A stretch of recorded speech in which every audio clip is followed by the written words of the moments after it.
আসসালামু আলাইকুম everyone, I hope you all are doing really great. আশা করছি সবাই আল্লাহর রহমতে অনেক ভালো আছেন।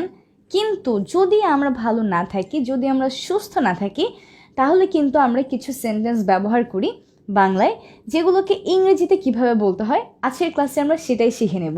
So well, I am Nurajinat Mim and I welcome you all in this amazing lesson where we are going to learn some really interesting phrases or sentences regarding bad health. তাহলে চলুন দেরি না করে আমরা আমাদের লেসনটি শুরু করে ফেলি।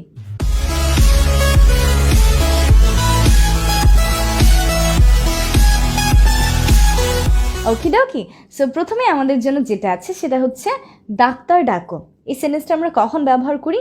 যখন কেউ একজন অনেক বেশি অসুস্থ হয়ে যায় এবং আমরা কাউকে বলি যে ডাক্তার ডাকো, এখনই ডাক্তার আনতে হবে। তো ডাক্তার ডাকার জন্য ডেফিনেট একটা ইংরেজি ফ্রেজ আছে যেটাকে সবসময় ব্যবহার করা হয়। সেই ফ্রেজটা কি? সেটা হচ্ছে কল ইন আ ডক্টর। কি বলবো? Call in a doctor. তাহলে চলুন একটু লিখে ফেলি আমরা সবাই। Call in a doctor, doctor ডাকো, কল ইন আ ডক্টর। তাহলে আমরা যদি বলতে চাই যত তাড়াতাড়ি সম্ভব ডাক্তার ডাকো, তাহলে কীভাবে বলবো? তাহলে এই যে যত তাড়াতাড়ি সম্ভব মানে অ্যাজ সুন অ্যাজ পসিবল, এবং ডাক্তার ডাকো কল ইন আ ডক্টর, এই দুটোকে একসাথে জুড়ে দিব। তাহলে যত তাড়াতাড়ি সম্ভব ডাক্তার ডাকো, call in a doctor as soon as possible. That's it. And এই অ্যাজ সুন অ্যাজ পসিবলের জন্য কিন্তু একটা শর্ট ফর্ম আছে যেটাকে বেসিক্যালি ইনফর্মাল সিচুয়েশনে ব্যবহার করা হয়। সেটাকে আশা করি আমরা সবাই জানি, ASAP। তো এটাকে যদি আমরা বড় করে লিখি তাহলে হয়ে যায় অ্যাজ সুন অ্যাজ পসিবল। তাহলে একটু দেখি আমাদের পরবর্তীটা কি। সেটা হচ্ছে তোমার স্বাস্থ্য ভেঙে পড়েছে। তো দিন দিন যখন কারো একজনের শরীর খারাপ হতে থাকে, কারোর স্বাস্থ্য খারাপ হতে থাকে, তখন আমরা তাকে এই লাইনটি বলে থাকি। আর যখন আমাদের ফ্রেন্ডের সাথে দেখা হয়, তখন ও যদি অসুস্থ থাকে বা কোনো কারণে যদি ওর হেলথ একটু নষ্ট হয়ে যায়, তাহলে কিন্তু আমরা বলি যে দোস্ত কী অবস্থা, তোর স্বাস্থ্য তো ভেঙে গিয়েছে। তো কারোর স্বাস্থ্য ভেঙে পড়েছে, এটাকে আমরা ইংরেজিতে কি বলি? এটাকে আমরা বলি your health has broken down. Your health has broken down. তোমার স্বাস্থ্য ভেঙে পড়েছে, your health has broken down. তো তাহলে আশা করি এখন থেকে এই লাইনটাকে আমরা ইংরেজিতে বলতে পারবো, তোমার স্বাস্থ্য ভেঙে পড়েছে, your health has broken down. এবার আমরা যদি কাউকে বলতে চাই তোমার স্বাস্থ্য ভেঙে পড়েছে, একটু নিজের যত্ন নাও, তাহলে কি বলবো? your health has broken down, take care of yourself. That's it. পরবর্তীতে যেটা আছে সেটা হচ্ছে আমার গা ম্যাচ করছে। তো যখন আমাদের শরীর খুব বেশি ভালো লাগে না, অনেক আলসে লাগে, একটু কেমন যেন লাগে, বিরক্তি টাইপের লাগে, তো তখন কিন্তু আমরা বলে থাকি যে আমাদের গা ম্যাচ করছে। তো গা ম্যাচ করার জন্য আমরা যে ইংরেজিটা ব্যবহার করি সেটা হচ্ছে to feel out of sorts. কি? To feel out of sorts. তাহলে আমার গা ম্যাচ করছে, I am feeling out of sorts. কি বলবো? I am feeling out of sorts. That's it. আমরা যদি বলি যে তার গা ম্যাচ করছে, he is feeling out of sorts. That's it. তাহলে কারো গা ম্যাচ করা, এটাকে আমরা ইংরেজিতে কি বলি? feel out of sorts. পরবর্তীতে দেখি, সে জ্বরে শয্যাগত। তো ধরুন কারো একজনের অনেক জ্বর হয়েছে আর সেই বিছানা থেকে উঠতেই পারছে না, এতটা দুর্বল হয়ে গিয়েছে। সেই সব ক্ষেত্রে আমরা শয্যাগত এই ওয়ার্ডের ব্যবহার করি। এটার ইংরেজি হচ্ছে লেইড আপ। ঠিক আছে? আমরা সাধারণত যদি কারোর কথা বলতে যাই যে সে শয্যাগত, তাহলে আমরা ব্যবহার করি লেইড আপ। তাহলে সে জ্বরে শয্যাগত, হি ইজ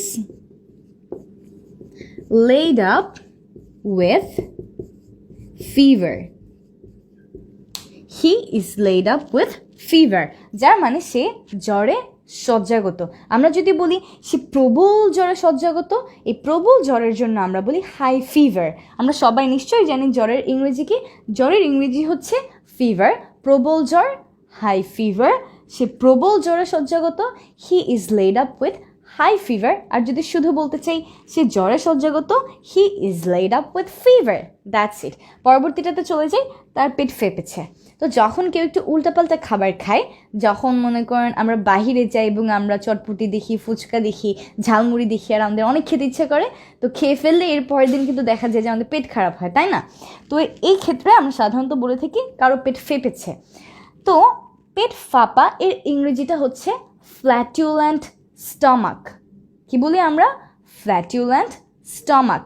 তাহলে তার পেট ফেপেছে, he has flatulent stomach. He has flatulent stomach. এই স্টমাক শব্দের বাংলা অর্থ কি? স্টমাক শব্দের বাংলা অর্থ হচ্ছে পাকস্থলী। তো পেট ফেপেছে এর জন্য আমরা কি বলি?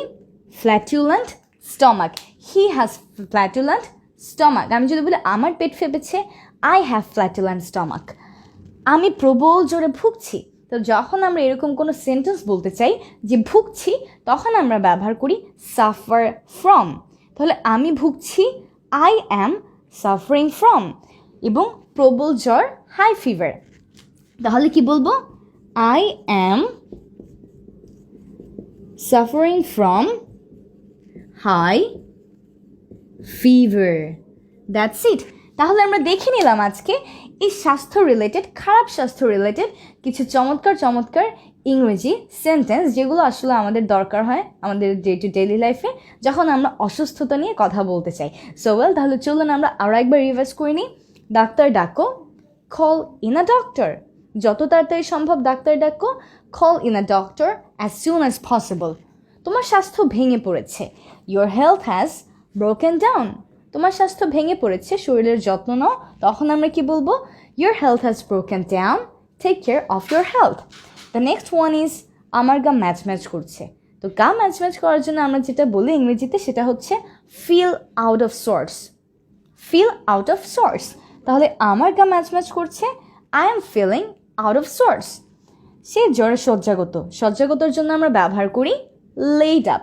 তাহলে সে জ্বরে শয্যাগত, he is laid up with fever.